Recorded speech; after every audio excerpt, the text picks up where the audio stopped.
In case you're curious about the smell, it doesn't smell like fish at all. It kind of smells like chicken noodle soup that you might want on a nice winter day. When you make a seafood stock, it smells exactly like that, a seafood stock. We're finally reviewing Babish, and we're also going to be reviewing SANJI'S seafood risotto with one piece.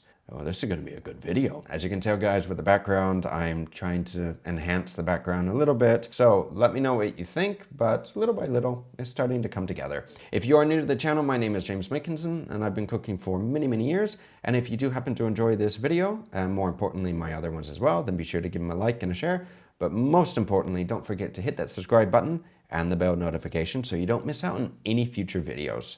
Now, let's get started.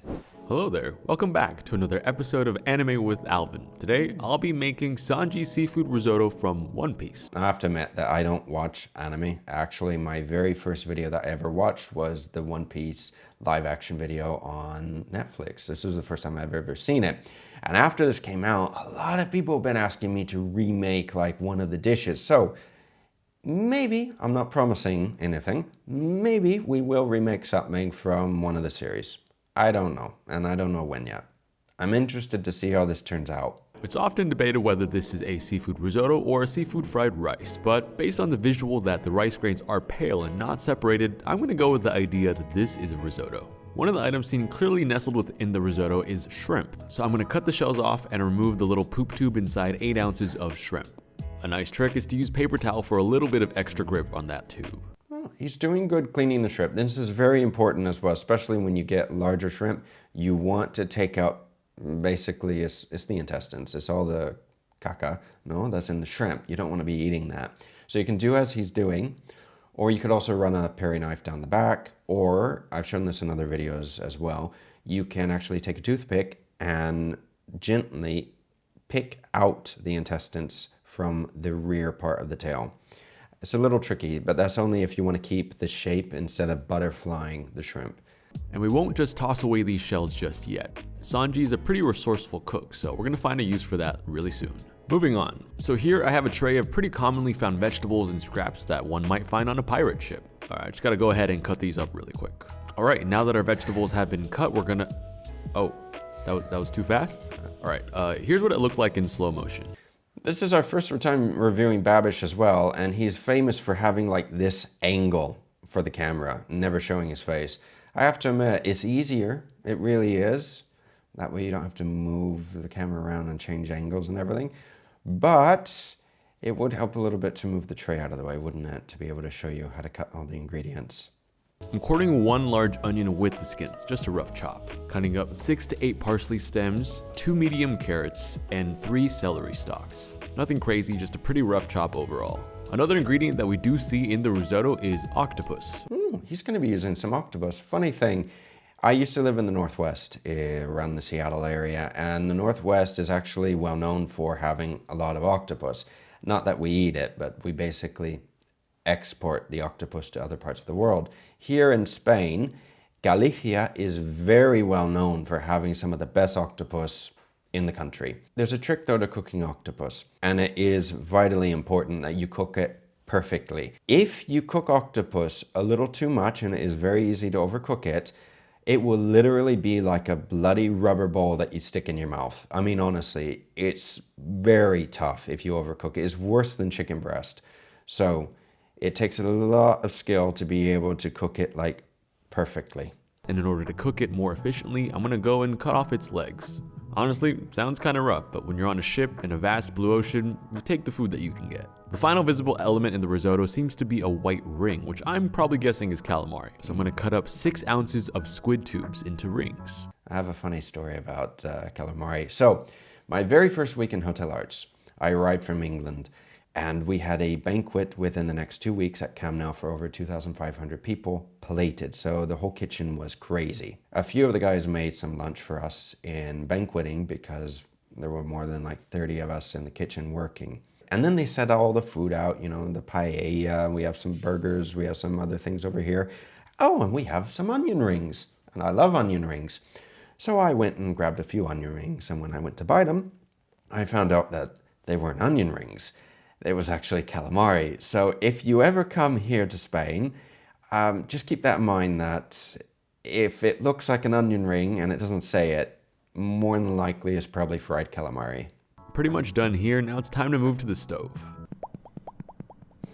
Since this is a seafood risotto, making a seafood stock makes sense. So I'm heating up 3 tablespoons of oil in a large pan and toasting the shrimp shells along with some lobster shells we had lying around in the studio.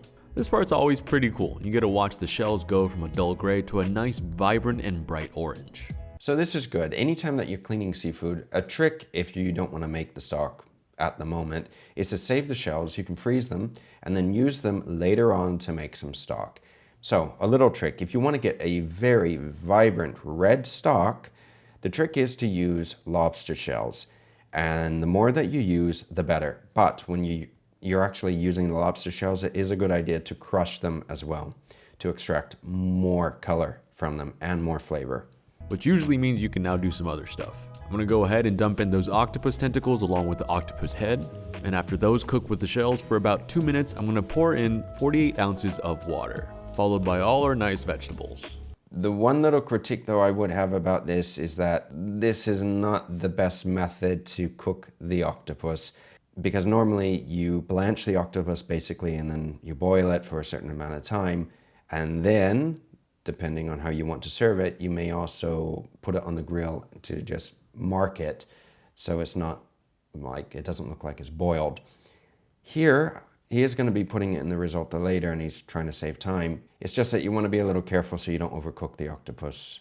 For extra aromatics, I'm adding in 2 bay leaves, 2 teaspoons of black peppercorns, but not salt, not just yet. I'm just gonna bring this up to a small simmer and let this cook for about an hour or so, just so that the flavors get a nice chance to infuse and the octopus gets a chance to tenderize. One little trick to make it even a little darker red is to actually add a little bit of pimenton, which is like red paprika, sweet paprika, not spicy. And this will add to the flavor a little bit. It will also turn it darker red. Okay, it's been an hour. I'm gonna go ahead and take the octopus legs out because that's gonna go in the risotto itself. And I'm gonna go ahead and strain the rest of this stock through a fine mesh sieve. In case you're curious about the smell, it doesn't smell like fish at all. It kind of smells like chicken noodle soup that you might want on a nice winter day. When you make a seafood stock, it smells exactly like that. It smells like seafood. It smells like the ingredients that you use. So since you use shrimp, it will have that smell of shrimp and it doesn't smell like chicken. It's very tasty and very delicious, but it's very distinct. It's not exactly like a chicken noodle soup or anything like this. It will be like a seafood stock. Gotta cut up this onion and shallot real quick. All right, now that we've cut up our onion and too fast again? Steve, can we get an instant replay? Here you see that I'm finally chopping a yellow onion and a shallot. Oh, this kind of burns. Hold on, let me just put on some protection real quick. Perfect. Now that our onions and shallots are finally chopped, it's time to cook. If any of you cut onions in the house and you're noticing that it's not very pleasant, it isn't sometimes to cut onions, you're not alone. There are a few little tricks that you can do to make it easier. One, you can actually chill the onions in the fridge. This will help to stop the chemicals that the onion releases from irritating you so much. It'll slow it down. The other thing though is to use a sharp knife, because if you crush the onion as you're trying to cut it with a dull knife, you're going to be bursting open the cells that release, I believe it is the allicin and another chemical, I forget the name of it, but that can irritate your eyes, as any of you know. To tell you the truth, it's actually better when you have like a cold or you have allergies and you can't breathe, your nose is snuffed up, because you can't honestly tell that you're cutting onions. And then normally when you're sick, they give you the onion duty, so you get to cut onions for everyone in the kitchen. Not always, but sometimes this happens. I'm heating 2 tablespoons in a high-walled saucepan over medium heat. In go the onions and the shallots, adding a little bit of salt to help it sweat. And these are just gonna go until they're translucent for about 3 to 4 minutes. Joining the sweaty onions and shallots will be 7 ounces of arborio rice. Oh, whoops, let's just get that out of there. Now, if you're wondering what type of rice to use for the risotto, if you can't get arborio and you can only get, I don't know, another type of rice that's local to you, it's important that you get a risotto rice that has a lot of starch on it. And by all means, you do not want to rinse the rice. This is a big no-no when it comes to risotto and when it comes to paella. You do not want to rinse the rice. If your rice is dirty, get better rice.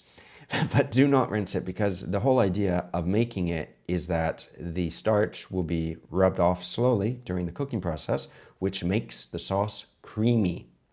And that's the key to a good risotto. I like to toast the rice in the pan for about 2 to 3 minutes until the exterior of each granule starts to turn translucent. To deglaze, I'm adding in 4 ounces of a dry white wine, stirring it around until the risotto has absorbed pretty much all the wine. Now, so far, so good with the risotto. This is a very traditional way on starting a risotto. You want to add the wine and then reduce it by at least half before adding the stock to it.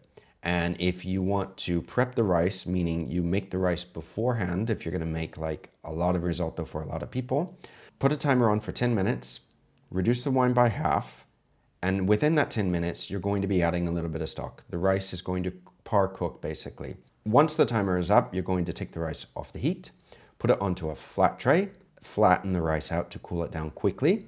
And then when you want to make the risotto, you just take the portion that you need to make the risotto that you have to make and continue the cooking process. And you have an easy risotto for later on. And you can keep the rice, you can freeze it even if you have to, but you can keep the rice in the fridge for 3 days. Now for the fun part of making risotto. Now it's time to add the seafood stock we made earlier, approximately 1/4 of a cup at a time, stirring the rice and letting the stock absorb before adding in the next addition. I've been told that if you do not stir the risotto constantly, Italians may be a little angry at you. And well, that doesn't sound very fun. I don't think the Italians would be very angry at you. It's just that you won't make it as creamy because you honestly have to move the bloody rice constantly. So much so that you can get a sore arm moving it. I'm repeating this process until the stock is nearly gone, adding the stock, stirring it constantly, and waiting for the stock to absorb. Once there's only about a 1/4 cup of stock left, I'm going to add the shrimp, the squid, and the octopus back into the risotto with the remaining stock. The shrimp turns a nice bright orange, and the squid rings start to firm up into a circular shape. Now for the seafood, you can put it in as he's doing right now, or you could also sear off the seafood in a sauté pan, get some nice color on it, and then add that later. So the calamari I would add before, but like the shrimp and maybe the octopus you can add later as well for a little bit of garnish. Or you could just add it now like he's doing, but I would add them in smaller pieces so they're more bite size. To prevent overcooking, I'm turning off the heat and adding in 1.5 ounces of cold butter and about 2 tablespoons of finely chopped parsley, which I believe are the little green specks found in SANJI'S seafood risotto. Season to taste, plate up, and I present to you our first version of SANJI'S seafood risotto, and a plate that is a little too small for this. As for taste, very, very, very seafoody. Almost like a seafood porridge of some sorts. The great thing about risotto is that it can be flexible. If you want to make a creamier risotto so it's like lava, it runs on the plate, it's perfect. Or if you want to make a drier risotto to go with something else to be able to like hold another product or ingredient on top of it so it doesn't just sink, you can do it. If you haven't tried making risotto at home, I also have a couple recipes, which I will leave the links in the description down below for you guys to check out. But I did want to see what another version might look like. So I'm going to run it back, frying up the leftover shallots, the onions, and rice in a little bit of butter before adding in fish stock, which we happen to have in a container in the fridge. Not really sure where that was from, but it always feels satisfying to use up stuff we find in the fridge. Must have used up all the wine. I didn't see him add any to this. You don't have to add wine if you don't want to for any reasons of not buying the wine, but it does add a little bit of flavor, especially if you add like a sweeter wine, it will add a sweetness to it.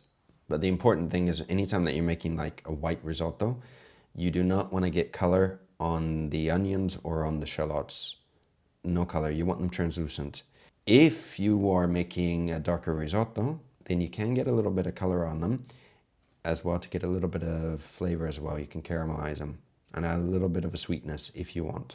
The cooking process remains the same, adding in stock, stirring till combined, waiting for absorption, adding in more stock. And just like before, I'm adding in the leftover seafood that we didn't use in the first batch into this batch. But I did remember that in my risotto video watching days, a good amount of them had some cheese folded in at the end for that nice consistency.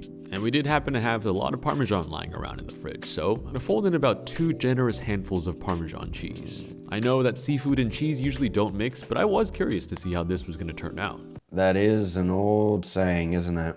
You never mix seafood with cheese. The thing is though, in many of the places that I have worked, a lot of the dishes that we had that were seafood, some of them actually had cheese with them. I mean, in London, in Berners Tavern, we used to have one of the best mac and cheeses in London. And you had an option of adding lobster to the mac and cheese. And I have to admit, it looked delicious. Version 2 of Sanji's seafood risotto, made with a lot of leftovers and ingredients found in the fridge. Not as gourmet as the first version, but honestly, this tastes so much better. Whether it's because the fish stock was already really salty or the fact that we added a lot of Parmesan cheese, but this tastes amazing. All right, now, normally when you see a lot of people taste their own food on YouTube and they're tasting their own cooking, they will fake, that it tastes really good. But I have to admit, he actually looks like he's enjoying it quite a bit. I don't think he's faking. And especially if you add good cheese, because that can add like a lot of flavor. It can literally make or break the dish. Well, the sauce can make or break the dish, and having a good cheese can make the sauce even better. This is a dish that I think if you could feed to any person who was hungry, they'd eat the whole thing in an instant. And that is exactly what I'm going to do. I think he did an excellent job, and it looks like a pretty good result, though actually better than what most people would make for a YouTube video. So it looks pretty decent. If any of you have made it, let me know down below how it is, but I think he did a good job. Don't forget to subscribe to the channel. It means a lot to me. And I want to thank all of my subscribers and Patreon members as well, because your support really does mean a lot to me. Thank you very much. And in any case, if you haven't checked out this next video coming up here, check it out. And well, we're going to be cooking and making more videos this year. Until next time, take care, and I'll see you again very soon. que suficiente.